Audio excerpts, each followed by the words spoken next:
Թուրքիայի նախագահը կրկին բանակցային հարթակ է առաջարկել Պուտինին ուկրաինական կոնֆլիկտը իր երկրում քննարկելու համար։ Էրդողանն այսօր անձամբ հեռախոսով է դա առաջարկել Ռուսաստանի նախագահին։ Էրդողանի գրասենյակի տարածած հաղորդագրությունում նշվում է, որ Թուրքիան պատրաստ է խաղաղ բանակցությունների համար աջակցություն ցուցաբերել Ուկրաինայում արժանապատիվ եւ տևական խաղաղություն հաստատելու համար։ Թուրքական լրատվամիջոցները գրում են, թե Էրդողանը միտումնավոր է կազմակերպել Պուտինի հետ հեռախոսազանգը, որ հասկանա, թե ինչ է իրականում մտածում ռուս գործընկերը Սև ծովում հացահատկի գործարքը վերսկսելու մասին։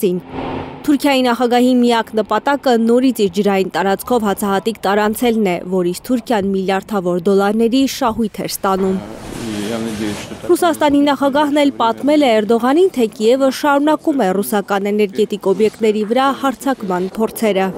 Ըստ Ռուսաստանի պաշտպանության նախարարության, իրենց 7 մարզերում ուկրաինացիները դրոնային գրոհ են կազմակերպել։ Այս գիշեր ռուսական հոբ համակարգերը կարողացել են 78 անօդաչու թռչող սարք որսալ։ 32 ԱԹՍ ոչնչացվել է Վորոնեժի, 19 Սարատովի, 17-ը Կուրսկի ուղղություններով։ Ինչպես միշտ փոխադարձ են եղել հարվածները, ռուսների թիրախում էլ կրկին Օդեսան է եղել, ավտոտնակներ և տնտեսական շինություններ են հրդեհվել։ Քաղաքում նաև մասնավոր բնակելի շենքեր են վնասվել, մեկ վիրավոր կա։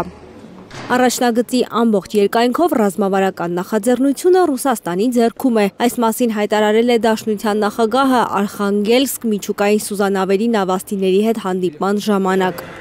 Ըստ Պուտինի, ռուսական բանակը վերահսկողություն է սահմանել Լուգանսկի, Դոնեցկի, Խերսոնի ու Զապորոժիեի մեծ մասում։ Դրանք այն 4 շրջաններն են, որոնք 2022-ի աշնանը հանրաքվեով միացան Ռուսաստանին։ Լուգանսկի ժողովրդական հանրապետությունը 99%-ով ազատագրված է, իսկ Դոնեցկի, Խերսոնի և Զապորոժիեի շրջանների ավելի քան 70%-ն է ազատագրված։ Մեր զորքերը, մեր տղաները առաջ են գնում ու ամեն օր մեկը մյուսի հետևից տարածքներ են ազատագրում։ Ռուսաստանը նորից առաջ է քաշել Ուկրաինայում ընտրություններ անցկացնելու մտադրությունը։ Պուտինն առաջարկել է Ուկրաինայում ժամանակավոր կառավարություն ձևավորել, հետո ընտրություններ անցկացնել։